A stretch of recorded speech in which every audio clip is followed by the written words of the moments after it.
saudara yang dikasihi oleh Tuhan, pada hari ini saya bersama dengan Bapak Pendeta Ketut Edi Cahyana MTH sebagai Kadep Tubin dari GKPB. Bapak Ibu Saudara yang dikasihi oleh Tuhan, pada hari ini kita telah memasuki Minggu Palmarum. Artinya kita sedang memasuki Pekan Paskah di pelayanan GKPB. Kita akan bertanya lebih dalam lagi mengenai makna Paskah dan kaitannya dengan tema yang diusung dalam Pekan Paskah ini. Bagaimana Pak Pendeta? Bagaimana kaitan Paskah dengan tema yang sekarang diangkat terkait dengan gereja yang berkeadilan?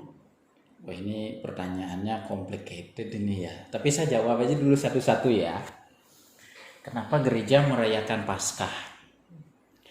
Gereja merayakan Paskah itu kalau dirunut dari sejarahnya bahwa inilah perayaan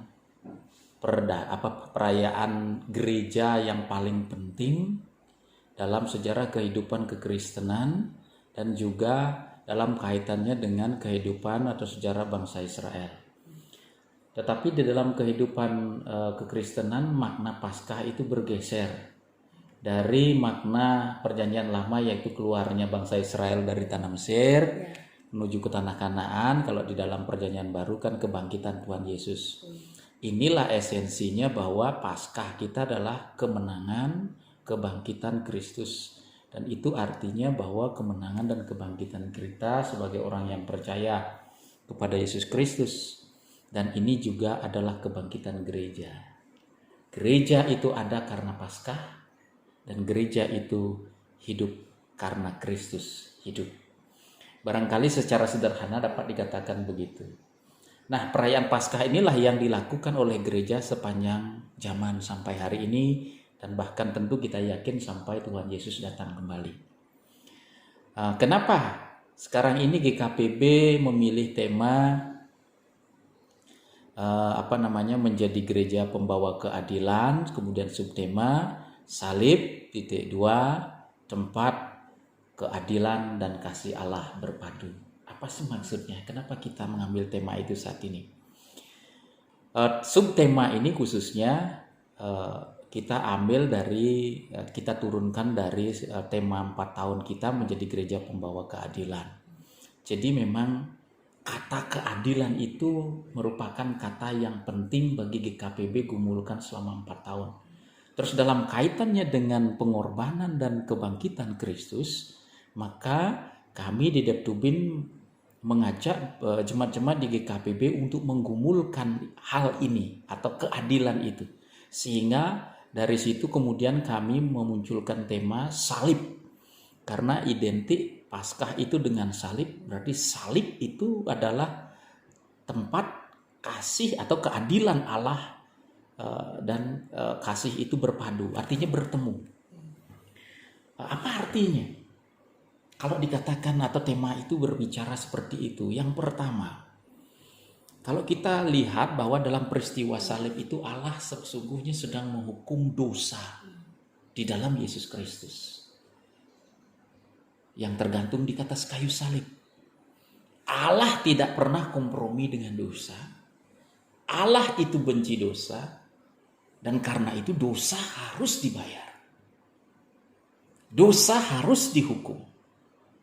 Dan cara Allah membayar atau menghukum dosa adalah dengan pengorbanan Tuhan Yesus Kristus. Karena dosa manusia dan dunia ini telah dibayar oleh Tuhan Yesus, maka itu berarti Allah bertindak adil terhadap dosa itu. Karena dosa itu harus dihukum, dia harus dibayar. Dia harus keadilan Allah itu harus dibayar dosa itu. Dan melalui kematian Yesus Kristus di atas kayu saliblah Allah sedang membayar dosa itu, dan itu artinya pada saat yang sama Allah menegakkan keadilannya. Melalui peristiwa salib di Golgota, Tuhan Yesus menanggung kutuk Allah akibat pelanggaran dosa, pelanggaran hukum ilahi atau hukum-hukum Allah oleh dosa-dosa manusia itu. Secara sederhana seperti itu maksudnya. Yang pertama, apa implikasinya? Implikasinya bagi orang percaya adalah, Bapak Ibu jangan pernah main-main dengan dosa. Karena begitu beratnya dosa itu dan itu harus dibayar. Sekali lagi, jangan pernah bermain-main dengan dosa. Dosa kan dibayar. Enggak. Justru karena itulah Yesus harus mati membayarnya. Jangan pernah bahkan menganggap dosa itu remeh. Sebab Paulus sendiri menegaskan dalam Roma 6 ayat 23, upah dosa adalah maut. Upah dosa adalah maut. Bahwa pembalasan dari dosa adalah kematian. Mati atau maut inilah yang dikerjakan oleh Tuhan Yesus tergantung di atas kayu salib itu. Mati inilah yang diambil oleh Tuhan Yesus Kristus dari kita semua yang seharusnya mati. Jika tidak Tuhan Yesus yang mengerjakan maut ini, maka segala yang ada pada kita termasuk hidup kita ini itu tidak impas untuk membayar dosa itu. Nah, saudara-saudara semua, jangan pernah sekali-kali kita menganggap dosa itu remeh. Karena pengorbanan Yesus itu sesuatu pengorbanan yang sangat mahal. Petrus mengatakan dengan darah yang mahal harus dibayarnya. Nah, itu yang pertama. Yang kedua, apa artinya salib itu adalah kasih Allah, tempat kasih Allah? Karena melalui peristiwa salib itu Allah menyatakan kasih yang besar kepada manusia dan kepada dunia. Kasih Allah itu mengampuni dosa manusia. Kasih Allah itu menebus dosa manusia. Kasih Allah itu memberi pengharapan akan hidup yang kekal. Dan itu karena kasih. Hal itu persis seperti yang dikatakan oleh Yohanes 3 ayat 16 pada bagian akhir dari kalimat itu. Setiap orang yang percaya tidak binasa melainkan beroleh hidup yang kekal. Dari mana hidup yang kekal? Inilah kasih Allah. Oleh karena itu, peristiwa salib adalah peristiwa yang hendak menyatakan, ini bahasa saya pakai istilah the ultimate love of God gitu. Apa ya? Kasih Allah yang atau the greatest love, kasih Allah yang paling agung bagi dunia, bagi manusia yang dikasihinya, yang kita terima secara percuma. Nah, dari perspektif ini kita mesti memahami bahwa penghukuman Allah yang ditimpakan kepada Tuhan Yesus Kristus merupakan bentuk nyata kasih Allah. Kasih yang tidak kompromi dengan dosa. Orang yang percaya diberi keselamatan dalam bentuk kasih karunia dan pemberian cuma-cuma. Saya baca ya, ini ayatnya dari Yesaya 53 ayat 10. Tuhan berkehendak meremukkan dia dengan kesakitan. Apabila ia menyerahkan dirinya sebagai korban penebus salah, ia akan melihat keturunannya, umurnya akan lanjut, dan kehendak Tuhan akan terlaksana. Itulah yang dipikul oleh Tuhan kita Yesus Kristus. Nah, saudara-saudaraku, kematian Yesus membuat kita hidup. Pengorbanan Kristus membuat kita selamat. Dalam bahasa imani, hal ini kita terima sebagai kasih karunia.